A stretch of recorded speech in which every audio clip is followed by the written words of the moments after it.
Do you have any question? Do you have any issue regarding that?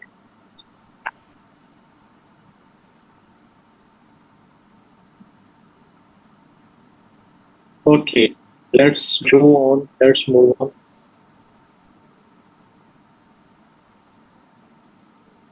Thank you, Maria. Good to know. चलें, मैं जनाब आपके साथ screen share करने लगा हूँ।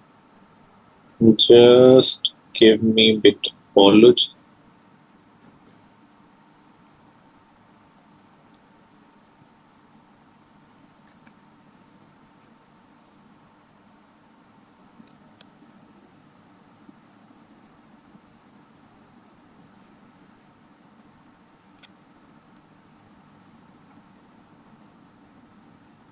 Here it is.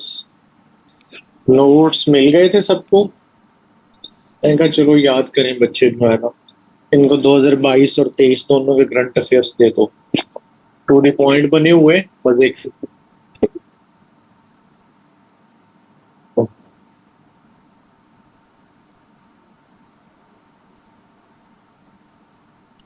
चलेंगे, स्टार्ट करें अब हम।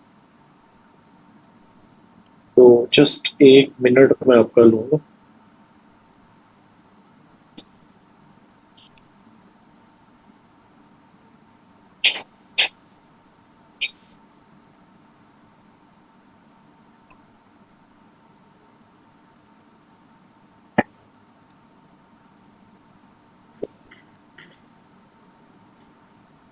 चलिए, नोटबुक अपने सामने रखेंगे। जो चीजें इंपॉर्टेंट मैं आपको नोट करवाता जाऊं वो आप साथ साथ लिखते जाओगे। तो यार सबसे पहले जनवरी 1 को क्या हुआ है जनाब के एक नया कंट्री जो है वो आया यूरोजोन में। यूरोजोन क्या है? वो कंट्रीज यूरोपीय यूनियन के जो यूरो को अपनी प्राइमरी करेंसी के तौर पे इस्तेमाल करते हैं। उनकी तादाद जनाब अब जो है वो हो गई है 20। अब यूरोपीय यूनियन ऑर्गेनाइजेशन वाले चैप्टर में आप पढ़ेंगे यूरोपीय यूनियन कब बनी, इसका हेडक्वार्टर कहाँ है, इसके कैसे काम करती है, इसकी पार्लियामेंट कहाँ है। अभी के लिए यूरोपीय यूनियन जो इकोनॉमिक और पॉलिटिकल यूनियन है यूरोपियन कंट्रीज की, उसकी अपनी ऑफिशियल करेंसी है जिसका नाम है यूरो। जो कंट्रीज उस करेंसी को इस्तेमाल करते हैं उसको कहते हैं यूरोजोन। यूरोजोन के अंदर 20 कंट्रीज जो है वो इन टोटल हो चुके हैं। उसके बाद United nation security council. United nation security council एक पावरफुल ऑर्गन है अक़वाम मुत्तहिदा का, यूनाइटेड नेशन का। इसने एक स्पेशल सेशन कंडक्ट कर ऑर्गेनाइज करवाया यूएई ने, जो कि इसका नॉन ऑफिशियल मेंबर है, नॉन परमानेंट मेंबर है। इसके 5 परमानेंट मेंबर हैं और 10 नॉन परमानेंट मेंबर होते हैं जो 2 साल के लिए इलेक्ट होके आते हैं।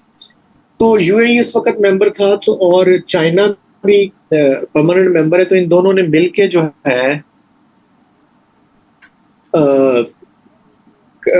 कन्वी करवाया है। क्यों? क्योंकि जो मॉस्क अक्सा में जो एक फॉर राइट लीडर है इसराइल का, जो ज्यूस लॉबी का, उसने उसको विजिट किया और that move has been taken suspiciously around the world के अब ये कोई बड़ा स्टेप उठाने वाला है इसराइल।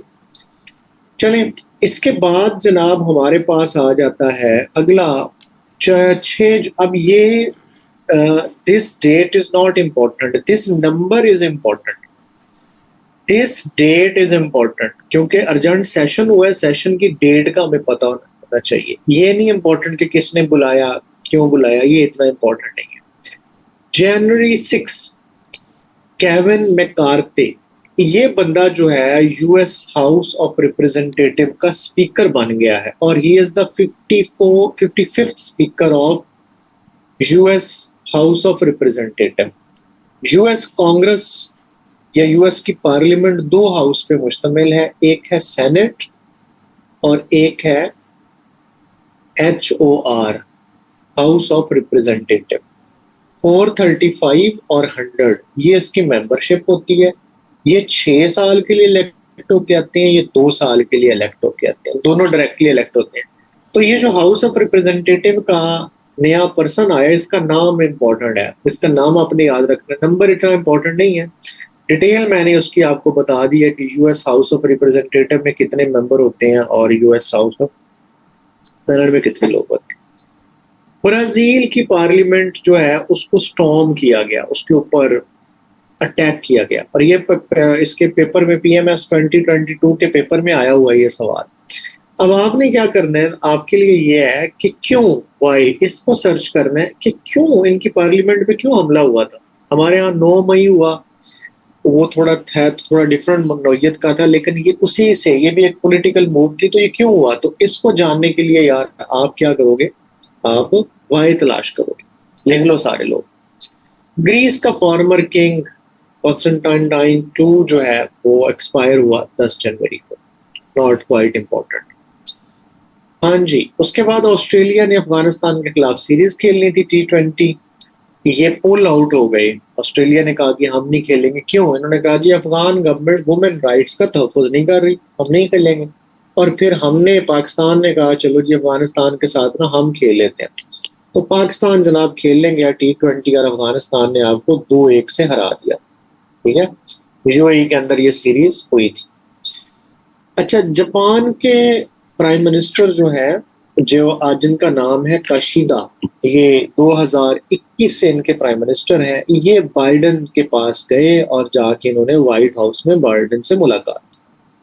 अब ये, अब देखो यहाँ से एक्सपैंड करना है, जो मैं तरीका आपको समझा रहा हूँ। बाइडेन आ गया ना जी, आपको पता है बाइडेन यूएस का प्रेसिडेंट है। यूएस का president is quite important in world news ना, इंटरनेशनल न्यूज। तो जी ये जो यूएस का प्रेसिडेंट है भाई, ये कितना नंबर है इसका, 46 है या 45 है, इसकी पार्टी कौन सी है। इससे पहले क्या ये वाइस प्रेसिडेंट तो नहीं रहा किसी दौर में? अगर रहा है तो कब रहा है? क्या ये मेंबर और सेनेटर तो नहीं रहा? अगर सेनेटर रहा है तो किस स्टेट से रहा है, ये आप लिखो। अब ये मैंने आपको हिंट्स दे दिए, काम आपने छोड़ दिया कि आपने खुद इसको देखना है। थोड़ा पका पकाया हलवा नहीं चलेगा ना सारा सारा।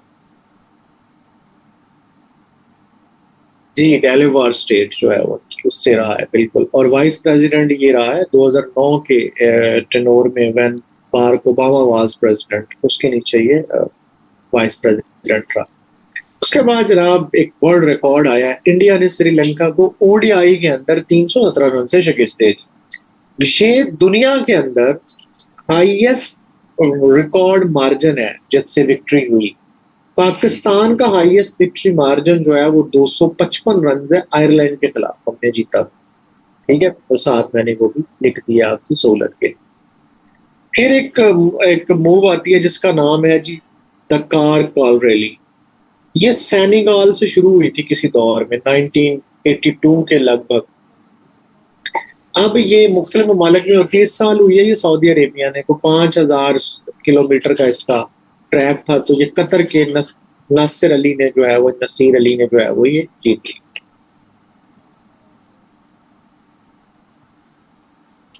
इसके बाद मेजर इसराइल की आर्मी चीफ अपॉइंट हुआ है, उसका नाम जरा आप ज़हन में रख लीजिएगा, थोड़ा सा हर्जी हैलवी। फिर वियतनाम का प्रेसिडेंट रिजाइन कर गया, he was the president who resigned and he is Hu Van Thang। ये मार्च 2023 में ये नया प्रेसिडेंट बन गया, तो नाम ज़हन में रखेंगे आप।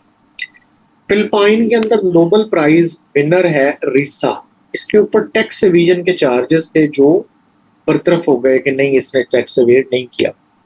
हाशिम आमला इंटरनेशनल क्रिकेट से रिटायर हो गए। हाशिम आमला का ताल्लुक किस कंट्री से आपको पता होना चाहिए, साउथ अफ्रीका से। ठीक है, और he is the only South African who has scored a triple century in test cricket. और ये बहुत सारे रिकॉर्ड थे इसके पास जी, फास्टेस्ट टू स्कोर 2000, 5000, सारे बाबर आजम ने मैच किए हैं आके। उसके बाद जी काजाकिस्तान, काजाकिस्तान में आपको ले चलते हैं। काजाकिस्तान में ना जी पार्लियामेंट के इलेक्शन होने हैं और 19 मार्च को हेल्ड हुए, और ये जो हेल्ड होने हैं ना जी 19 मार्च को जब ये हेल्ड हुए, तो बंदा है जी कासम जुमरात, ये 2019 इनका प्रेसिडेंट है, ये दोबारा फिर जीत गया। ठीक है, और फिर बाद में ये आप देखेंगे कि इनके कंट्री में एक रेफरेंडम होता है जिसके तहत उसकी उम्र बढ़ा देते हैं, मुद्दत बढ़ा देते हैं। अब अगर पूछेंगे ना कि दुनिया ये काजाकिस्तान की प्रेसिडेंट की टर्म कितनी है, पहले 5 साल थी, अब 7 साल है। तो इसने आके वो अमेंडमेंट की कॉन्स्टिट्यूशन। हाँ जी, जसिंडा आर्डन, जो जिनका नाम हम सुनते हैं, क्राइस्ट चर्च किलिंग के बाद मुसलमानों से हमदर्दी की और फिर इसने कवर्ड को बहुत अच्छे तरीके से कंट्रोल किया।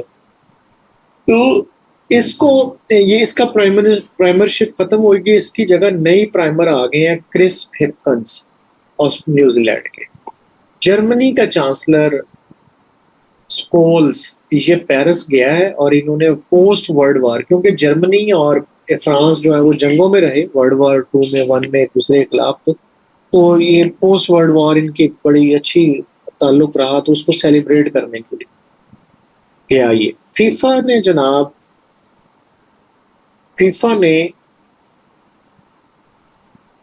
इसको ना श्रीलंका की मेंबरशिप को कैंसिल करके, अब फीफा का वर्ल्ड आ गया ना, तो काम आपका शुरू हो गया वो वाला, वो उसको करने वाला, एसोसिएशंस बनाने वाला। तो कैसे करेंगे जी? करेंगे ऐसे कि जी सबसे पहले तो ये देखेंगे कि फीफा किसकी कंट्रोलिंग बॉडी है, फुटबॉल की, सॉकर की। तो फीफा जनाब स्टैंड्स फॉर क्या है? ये भी एक बड़ा ट्रिकी क्वेश्चन है। आप में से 90% लोग अभी भी सोचेंगे ना कि फीफा का क्या मतलब बनता है, उनको नहीं पता लगेगा, सर्च कर। व्हेन वाज एस्टैब्लिश्ड, इसका हेडक्वार्टर कहाँ पर है, इसका करंट चीफ कौन है, सर्च कर लीजिएगा। पाकिस्तान 2 दफा सस्पेंड किया फीफा ने, वो भी आप देखिएगा कब कब किया, ठीक है। श्रीलंका को इसने सस्पेंड किया। अच्छा, इसके बाद जनवरी के अंदर इंटरनेशनल डे ऑफ एजुकेशन को डेडिकेट किया गया अफगान गर्ल्स के नाम और वुमेन के नाम। ईसीओ मिनिस्टर्स की मीटिंग हुई। अब ईसीओ क्या है? इकोनॉमिक कोऑर्डिनेशन ऑर्गेनाइजेशन, और ये जनाब 1985 में तेहरान में बनी थी और इसके फाउंडिंग मेंबर थे तुर्की, ईरान और पाकिस्तान। और इससे पहले एक तंजीम थी RCD, regional cooperation and development, इसको डिसॉल्व करके ये बनाई गई थी। अब इसके जो तादाद है वो 10 है, मेंबर्स की तादाद, टोटल मेंबर्स अब 10 है। तो ये इनकी मीटिंग होती है। क्रिस हॉपकन मैंने पहले बता दिया, नया प्रेसिडेंट प्राइम मिनिस्टर बन गया न्यूजीलैंड के। कनाडा ने अपना पहला स्पेशल रिप्रेजेंटेटिव कायम कर दिया है इस्लामोफोबिया को कम्बैट करने के लिए, अमीरा उनका नाम है। और first Muslim mayor of Johannesburg, south Africa का शहर है जोहानिसबर्ग, उसके पहले मुस्लिम थोपीलो अहमद। अच्छा जी, उसके बाद है नोवाक ने जनाब जीत लिया ऑस्ट्रेलियन ओपन 10वां, और इसने राफेल नदाल के 22 टाइटल जीतने, ग्रैंड स्लैम के 22 टाइटल जीतने के रिकॉर्ड को इक्वल कर दिया। अब आप पूछेंगे कि जी ये ग्रैंड स्लैम क्या है? ग्रैंड स्लैम 4 दुनिया के टूर्नामेंट्स को कहा जाता है जो बैडमिंटन के होते हैं। एक है फ्रेंच ओपन, एक है USA ओपन, एक है आपका ऑस्ट्रेलियन ओपन, और एक है विंबलडन। ये तो नाम से जाहिर है कहाँ होते होंगे। ये विंबलडन जो है ये लंदन में होता है, यूके में होता है। अब इस पे सवाल क्या बनते हैं? सवाल ये बनते हैं कि इनमें से घास पे कौन सा खेला जाता है? बाकी सारे ट्रैक पे खेले जाते हैं, एक टूर्नामेंट है जो घास पे खेला जाता है, वो कौन सा है? आपने करना है। और ओल्डेस्ट कौन सा है इनमें से, चारों में से? तो इन चारों को मिला के ग्रैंड स्लैम कहते हैं। तो ये 22 जीते थे नडाल ने, अब नोविक ने उनका जो रिकॉर्ड है वो बराबर कर दिया। जर्मनी ने जनाब हॉकी वर्ल्ड कप जीत लिया, बेल्जियम को शिकस्त दी। और ये इसके ऊपर पूरी डिटेल ये है कि ये इंडिया में इस दफा हेल्ड हुआ है 19 से लेके 29 जनवरी के दरमियान, और सबसे ज्यादा टॉप स्कोरर रहे हैं जैम हावर्ड। अब इसमें ये देखने की बात यह है कि सबसे ज्यादा दुनिया में वर्ल्ड कप हॉकी के किसने जीते हुए हैं। You will surprise to know कि इट इज पाकिस्तान जिसने ये सबसे ज्यादा वर्ल्ड कप जो है वो इनके जीते हो। अब इसको लिख लें, आपके लिए मैं लिख देता हूँ कि कब कब पाकिस्तान ने इसको जीते। नंबर 1 लिखो, 1971 बार्सिलोना स्पेन, स्पेन में हुआ, बार्सिलोना में। नंबर 2 1978 अर्जेंटीना, 1982 मुंबई इंडिया, वहां पे जीता पाकिस्तान ने। और लास्ट वाज 1994 सिडनी में पाकिस्तान ने जीता और पेनल्टी कॉर्नर्स पे ये वर्ल्ड कप जीता। और ये वही दौर था जब पाकिस्तान स्क्वाश का भी चैंपियन था, क्रिकेट का भी और हॉकी का भी। 92 में हमने क्रिकेट जीता हुआ था, इसी तरह स्क्वाश का भी था। इंडिया ने दुनिया में होने वाला पहला under 19 world cup of women ये जीत लिया जी, पहले एडिशन था इसका। स्टीव स्मिथ ऑस्ट्रेलिया का बल्लेबाज है मशहूर, इसने एलन बॉर्डर मॉडल मेडल जो है वो 3rd टाइम जीता है। ये परफॉर्मेंस का मेडल है, जैसे हमारे कायदे आजम ट्रॉफी होती है वो तो टूर्नामेंट का नाम है। तो ये उनका एक मशहूर कप्तान है ऑस्ट्रेलिया, उसके नाम पे इन्होंने कारकर्दगी का अवार्ड रखा हुआ है। ओआईसी ने अपनी एक्स्ट्रा ऑर्डिनरी मीटिंग बुलाई है एग्जेक्टिव कमेटी की, जिसपे होली कुरान की जो डिसरिस्पेक्ट है उसके ऊपर कॉन्सिडरेशन करने के लिए। ये वर्ल्ड कप के बारे में।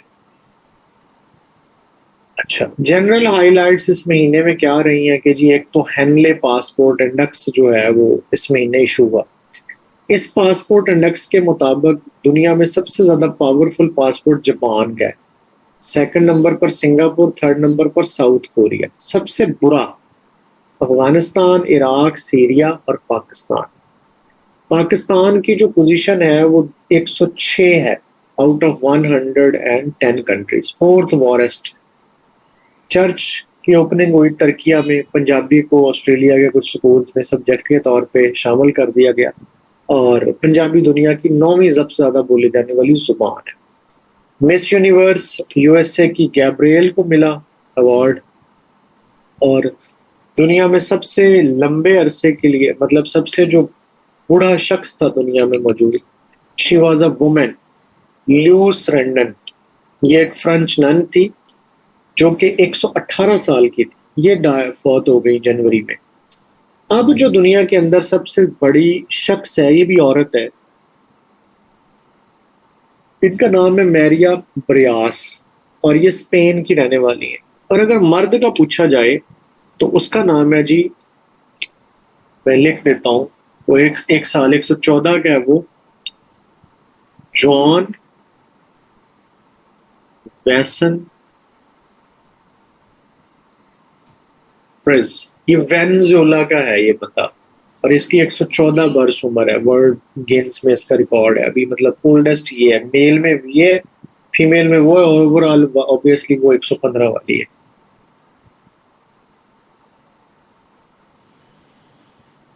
इंटरनेशनल डे जो जनवरी में आए, ये सवाल आते हैं इंटरनेशनल डेज के ऊपर। जनवरी 4 को जनाब इंटरनेशनल ब्रेले डे मनाया गया। और ये क्यों मनाया जाता है? क्योंकि ल्यूइस ब्रेल, ये खातून थी, फ्रेंच एजुकेशनिस्ट थी, इसने ये सिस्टम सिखाया था, उन लोगों के लिए बनाया था जो देख नहीं सकते और वो अपने हाथ के फीलिंग्स के साथ जो है, हाथ के टच के साथ जो सीखते। इंटरनेशनल डे ऑफ एजुकेशन मनाया गया, इसका थीम था invest and paradise education. Data privacy day मनाया गया और लेप्रोसी जो डे है मनाया जाता है जनाब, वो भी इसमें मनाया गया। फैब में आ गया। अब let me give me 1 minute please before starting.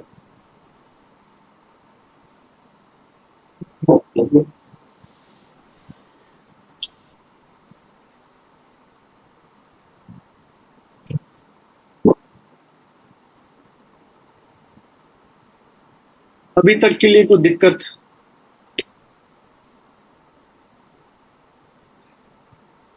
अच्छा, म्यांमार ये साउथ ईस्ट एशिया का कंट्री है, बर्मा इसका पुराना नाम है। इस कंट्री में 2021 से इमरजेंसी चल रही है और वो हर 6 महीने के बाद उसको एक्सटेंड कर देते हैं। फौज ने संभाला हुआ